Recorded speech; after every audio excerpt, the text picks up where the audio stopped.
Yesterday was the 8th day of testimony in the Brian Walshe murder case, and then the prosecution rested. And I gotta ask, should they have? I still feel like there might have been some stuff that was left unsaid. Don't get me wrong. I think there was 47 total witnesses, 8 full days of testimony. There was a lot of detail, and they did a very nice job, in my opinion. The prosecution did a really nice job of going from start to finish.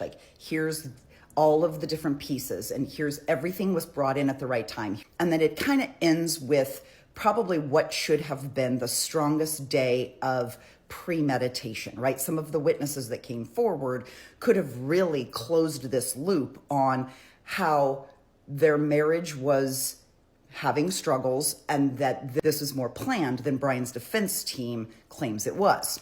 For those of you who are new here, let me just recap. So Brian Walshe is accused of murdering his wife, Anna, in the early morning hours of January 1st of 2023.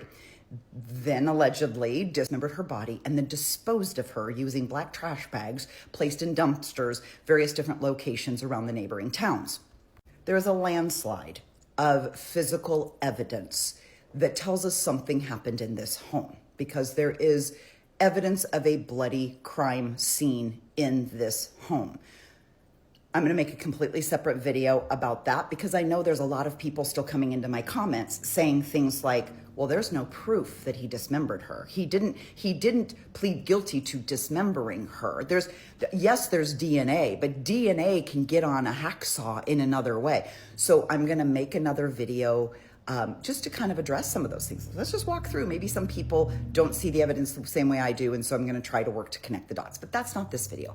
This video is to talk about 2 people of importance. So one is a man named Jem Mutlu, who was mutual friends with both Brian and Anna. In fact, he met Brian first and at a leadership conference, and then was introduced to Anna. They all became friends. Jem feels like he's literally one of the Walshe family. He feels very close to the children. It was very emotional for him to testify. Final person to testify yesterday, a woman who lives in DC. Her name is Alyssa Kirby, and she and Anna had become besties in the time that Anna was living in the DC townhome, and they used to go out and do things together in DC and had become very close very quickly.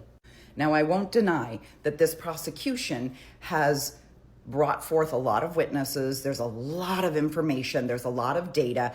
And unfortunately, when you're dealing with things like DNA and phone data extractions, there are times where I did feel personally, because I've watched so many of these trials, there were times where I felt like, okay, come on, get to the point. But they were going in this kind of slow, methodical. A lot of it I felt was very rudimentary, but I know that they were doing it for the sake of the jury, to be able to explain every single step and every single process, to make sure they went into the jury room and they fully understood every single part of this investigation. So I think they did a good job of laying that out. Where I think there could have been more work is both Jem and Alyssa. They were giving very emotional firsthand testimony. Both of them had phone conversations with Anna a couple of days before she died, and then both saw her in person. These 2 people are the last 2 people besides Brian to ever see Anna alive. And they were very close to her. They loved her. They say what a wonderful person she was, and I do believe that. However, a lot of, especially Jem's testimony, he had to go through a voir dire because a lot of his testimony was considered hearsay. And what you can really only testify to is what you were specifically told. On Tuesday, she said to me she called out sick from work. That's just an example, but that's what you have to do. You can't say, well, she called out, and so I was under the impression that she must not be feeling well. You cannot testify to what you think or you felt or what your impression was of the other person's state of mind. The direct conversation has to contribute to either the state of mind of the victim or the accuser, or it has to go to facts of the actual crime. And I do honestly believe, I'm not trying to bag on this prosecutor, but I feel like both of these people could have been prepped a lot more. And I feel like in prep, they should have said I feel, I think, I believe, what I got from it. The emotional statements have to go out, and all you can testify to is what you heard. So if you need to go back and review anything, if you need to think back through things, if we need to sit down and talk through this, if we need to role play this, I just really feel like both of them could have been prepped better. In my honest opinion, is an overwhelming amount of physical evidence. I don't know that I've seen a case where the defendant has left this much of a footprint, right? Usually you're lucky if you get like a cell tower ping and like a hair. This is just an incredible amount of evidence. And if you pile it all up back to back to back, you see a story. He researched how to do it. He bought the things to do it. He allegedly did it. And then he lied about it. So it like all tells a story. And I believe the prosecution thought that the evidence, the DNA, the data speaks for itself.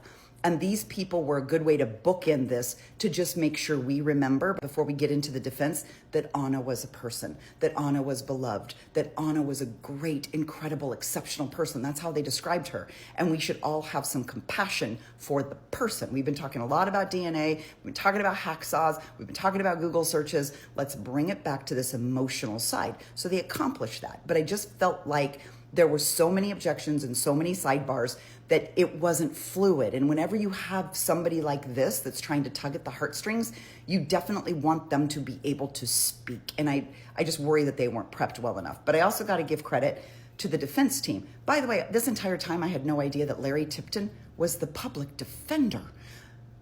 Holy shit. I think this strategy of having Brian plead guilty to the two lesser charges was a brilliant stroke. I think it was brilliant because now the burden is on the prosecution to prove that there's a murder.